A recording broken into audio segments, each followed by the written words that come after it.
അങ്ങനെ കാത്തിരുന്ന സാറ്റർഡേ ലാലേട്ടൻ എപ്പിസോഡ് വന്നിരിക്കുകയാണ്. ഇതിനകത്ത് ഏറ്റവും അധികം ആദ്യം തന്നെ ചർച്ച ചെയ്ത് നമ്മൾ കഴിഞ്ഞ എപ്പിസോഡുകളിൽ ചർച്ച ചെയ്ത അനുമോൾ ജിസേൽ വിഷയം തന്നെയാണ്. അപ്പോൾ അനുമോൾ ജിസേൽ വിഷയത്തിൽ ഒരുപാട് വീഡിയോ ക്ലിപ്പിംഗ്സ് കാണിച്ചുകൊണ്ടാണ് ലാലേട്ടൻ അവരുടെ പ്രശ്നങ്ങളിൽ ഇടപെടുന്നത്. ആദ്യം തന്നെ അനുമോൾ ഈ വീടിനകത്തുള്ള എല്ലാ ആണുങ്ങളും മൊണ്ണകളാണ്, അല്ലെങ്കിൽ അവർ ജിസേലിൻ്റെ കൂടെയുള്ള കുറേ ബോയ് ഫ്രണ്ട്സാണ് എന്ന് പറഞ്ഞു എന്ന് ചോദിച്ചപ്പോൾ എന്തുകൊണ്ടാണ് അങ്ങനെ പറഞ്ഞതെന്ന് പറയുന്നു. അപ്പോൾ നിങ്ങൾക്ക് ആ വീഡിയോ കാണണമെന്ന് പറഞ്ഞിട്ട് ഹൗസ് മേറ്റ്സിന് മുന്നിൽ ആ വീഡിയോ കാണിക്കുന്നു. അതിനകത്ത് അനുമോൾ പറയുന്നു, എന്ത് ചെയ്താലും ജിസേലിൻ്റെ കൂടെ എന്ത് കണ്ടാണ് ഇവർ ഇങ്ങനെ നിൽക്കുന്നത്, ജിസേലിൻ്റെ ബോയ് ഫ്രണ്ട്സ് എപ്പോഴും ജിസേലിൻ്റെ കൂടെ ഉണ്ടാവും, എന്ത് മൊണ്ണകളാണ് ഇവരൊക്കെ എന്തിന് കൊള്ളാമെന്നുള്ള രീതിയിൽ എനിക്ക് ജിസേലിനെ പേടിയില്ല എന്ന് പറയുന്ന ആ ഒരു ക്ലിപ്പിംഗാണ് കാണിച്ചത്. അപ്പോൾ അനുമോൾ വിശദീകരിക്കുന്നത് എന്ത് ചെയ്ത് കഴിഞ്ഞാലും ജിസേലിനെ സപ്പോർട്ട് ചെയ്യാൻ ഇവിടെ ആൾക്കാരുണ്ട്, അതുകൊണ്ടാണ് അങ്ങനെ ഉപയോഗിച്ചതെന്ന് പറയുന്നു. അപ്പോൾ അക്ബർ പറയുന്നു, അനുമോളിൻ്റെ കൂടെ നിന്നവരൊക്കെ നല്ലവരും ബാക്കി എല്ലാവരും മൊണ്ണകളുമാണ്. അപ്പോൾ അനീഷും പറയുന്നു അങ്ങനെ ഒരു വാക്ക് ഉപയോഗിച്ചത് വളരെയധികം തെറ്റാണ് എന്ന് പറയുന്നു. അങ്ങനെ ആ ഒരു വിഷയം ഹൗസ് മേറ്റ്സിന് മുമ്പിലേക്ക് ലാലേട്ടൻ എടുത്തിരുന്നു. അതിനിടയിൽ ജിസേലിൻ്റെ മേക്കപ്പ് വിഷയം ചർച്ചയാവുന്നു. അതിനകത്ത് പറയുന്നു, എൻ്റെ മേക്കപ്പ് നിങ്ങളിൽ നിന്ന് സാധനങ്ങൾ നഷ്ടമാകുന്ന ആരെയും സംശയമുണ്ടോ എന്ന് ചോദിക്കുമ്പോൾ അനുമോൾ 1-2 പ്രാവശ്യം തുറന്നിട്ടുണ്ടെന്നും അത് കണ്ടപ്പോൾ അനുമോളെ സംശയമുണ്ട്, അതുപോലെ നെവിനെ സംശയമുണ്ട്, അവനല്ല എന്ന് പറഞ്ഞു എന്ന് പറയുന്നു.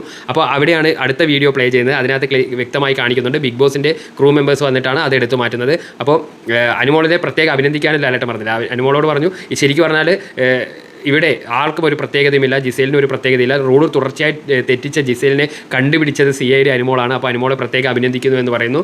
അതിനുശേഷമാണ് ഹൗസിനകത്തുള്ള വേറൊരു ഏറ്റവും വലിയ പുറത്ത് ചർച്ചയായ അനീഷിൻ്റെ തുടർച്ചയായ കാര്യങ്ങൾ റിപ്പീറ്റ് ചെയ്ത് ആൾക്കാർ ഇറിറ്റേറ്റ് ചെയ്ത് സംസാരിക്കുന്ന രീതിയെന്ന് ഒരുപാട് പേര് കമൻറ്റുകളിൽ പറയുന്നുണ്ട്. അത് ലാലേട്ടൻ എടുത്ത് ചോദിക്കുന്നു, എന്തുകൊണ്ടാണ് ഇത്രയും ഒരു കാര്യം തന്നെ പറഞ്ഞുകൊണ്ടിരിക്കുന്നത്, നിങ്ങൾ വേണമെങ്കിൽ വീഡിയോ കണ്ടോളൂ എന്ന് പറഞ്ഞിട്ട് തുടർച്ചയായിട്ട് ഒരു കാര്യം എടുത്തെടുത്ത് 10-ലധികം പ്രാവശ്യം പറഞ്ഞ്. അപ്പോൾ ലാലേട്ടൻ പറഞ്ഞു, ഇതിങ്ങനെ പറയുകയല്ലേ വേണ്ട, അതിൻ്റെ കാരണം കൂടെ വ്യക്തമാക്കാൻ കൂടി സാധിക്കണം. ഒരു കാര്യം പറഞ്ഞ് റിപ്പീറ്റ് ചെയ്തുകൊണ്ടിരുന്നിട്ട് ഒരു ടാസ്ക് തന്നെ നിങ്ങൾക്ക് നഷ്ടമായി എന്ന് പറഞ്ഞിട്ട് ആ ടാസ്കിനുള്ള ഉത്തരവാദിത്തം മൊത്തമായിട്ടും അനീഷിൻ്റെ ആ ഒരു പിടിവാശി കൊണ്ടാണ് നഷ്ടപ്പെട്ടത് എന്ന് പറയുന്നു. ആ വീഡിയോ കണ്ട ശേഷം അനീഷിനോട് എന്താണ് അഭിപ്രായം എന്ന് ചോദിച്ചപ്പോൾ അനീഷ് പറയുന്നുണ്ട്, എനിക്കും ഇത് വളരെ മോശമായി തോന്നിയെന്ന് പറയുന്നു.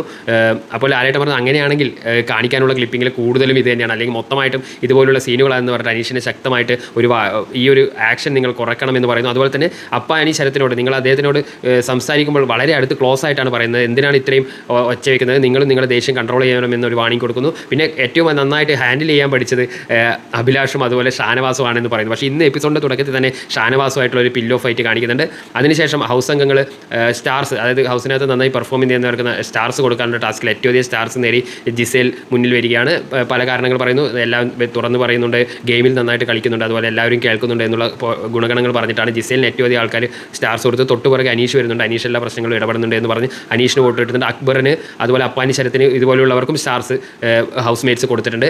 അത് കഴിഞ്ഞിട്ട് ഹൗസിനകത്തേക്ക് മുൻപ് 2 ദിവസമായി വീട്ടിൽ നിന്ന് മാറി നിൽക്കുന്ന ഡാർക്ക് റൂമിൽ നിന്നിരുന്ന 2 പേരെയും തിരിച്ച് വീട്ടിനകത്തേക്ക് വരുത്തുന്നുണ്ട്. അതായത് സാരികയും അതുപോലെ തന്നെ ഒനീലിനെയും വീടിനകത്തേക്ക് തിരിച്ചു കൊണ്ടുവരുന്നുണ്ട്. പിന്നെ എനിക്കൊരു ഗിഫ്റ്റ് വേണമെന്ന് പറഞ്ഞ നെവിൻ്റെ അടുത്ത് നമ്മുടെ സ്പൈ കുട്ടൻ എന്ന് പേരിട്ട ഇലക്ട്രിക് ഡോഗ് സ്പൈ ഡോഗ് ഹൗസിനകത്തേക്ക് ഇൻട്രൊഡ്യൂസ് ചെയ്യുകയാണ് ലാലേട്ടൻ. അത് കഴിഞ്ഞാണ് ഈ ആഴ്ചയിലെ ആദ്യ എവിക്ഷൻ്റെ അനൗൺസ്മെൻറ്റ് വരുന്നത്. അപ്പോൾ വളരെ ഷോക്കിംഗ് ആയിട്ട് RJ ബിൻസി പുറത്തു പോവുകയാണ്. അപ്പോൾ വോട്ടിങ്ങിലൂടെയാണ് ഇത് പുറത്തു പോകുന്നതെന്ന് പറയുന്നു. അപ്പോൾ RJ ബിൻസിയുടെ പ്രകടനത്തിനും വോട്ട് കിട്ടിയില്ലെങ്കിൽ അവിടെ വോട്ട് കിട്ടിയാൽ ആർക്ക് വേണമെങ്കിലും കണ്ടിന്യൂ ചെയ്യാമെന്നും, അങ്ങനെയാണെങ്കിൽ ഇതിലും കുറച്ച് കണ്ടന്റ് തരുന്നവർ ഉണ്ടോ എന്ന് നിങ്ങൾ പരിശോധിക്കുക. വോട്ട് ചെയ്യുന്നവർ വളരെ കൃത്യമായി ചെയ്യേണ്ട ആവശ്യകതയാണ്. RJ ബിൻസി അത്യാവശ്യം സ്ക്രീൻ ഫേസ് അത്യാവശ്യം പെർഫോം ചെയ്യുന്ന ഒരാളാണ്, പക്ഷേ അൺഎക്സ്പെക്റ്റഡ് ആയിട്ട് പുറത്തു പോകേണ്ടി വരുന്നു. അദ്ദേഹം ആദ്യം സങ്കടം കടിച്ചു വെച്ചെങ്കിലും ലാലേട്ടൻ നേരിട്ട് കണ്ട് ഷെയ്ക്ക് ഹാൻഡ് കൊടുത്തപ്പോൾ ചോദിക്കുന്നുണ്ട് കണ്ടിന്യൂ ചെയ്യാൻ എന്തെങ്കിലും മാർഗ്ഗമുണ്ടോ എന്ന്. അത്രയും ആഗ്രഹിച്ച് വന്ന ഒരു വേദി വളരെ വേദനയോടാണ് RJ ബിൻസി വിട്ടുപോരുന്നത്. ഇനി കൂടുതൽ ഡബിൾ എവിക്ഷൻ ഉണ്ടോ, ശൈത്യ ഔട്ടാകുമോ തുടങ്ങിയ കാര്യങ്ങൾ നാളത്തെ എപ്പിസോഡിൽ നമുക്കറിയാൻ പറ്റുന്നതാണ്. കൂടുതൽ ന്യൂസുകൾക്കായി ഫോളോ ചെയ്ത് കൂടെ ഇരിക്കുക. Thank you.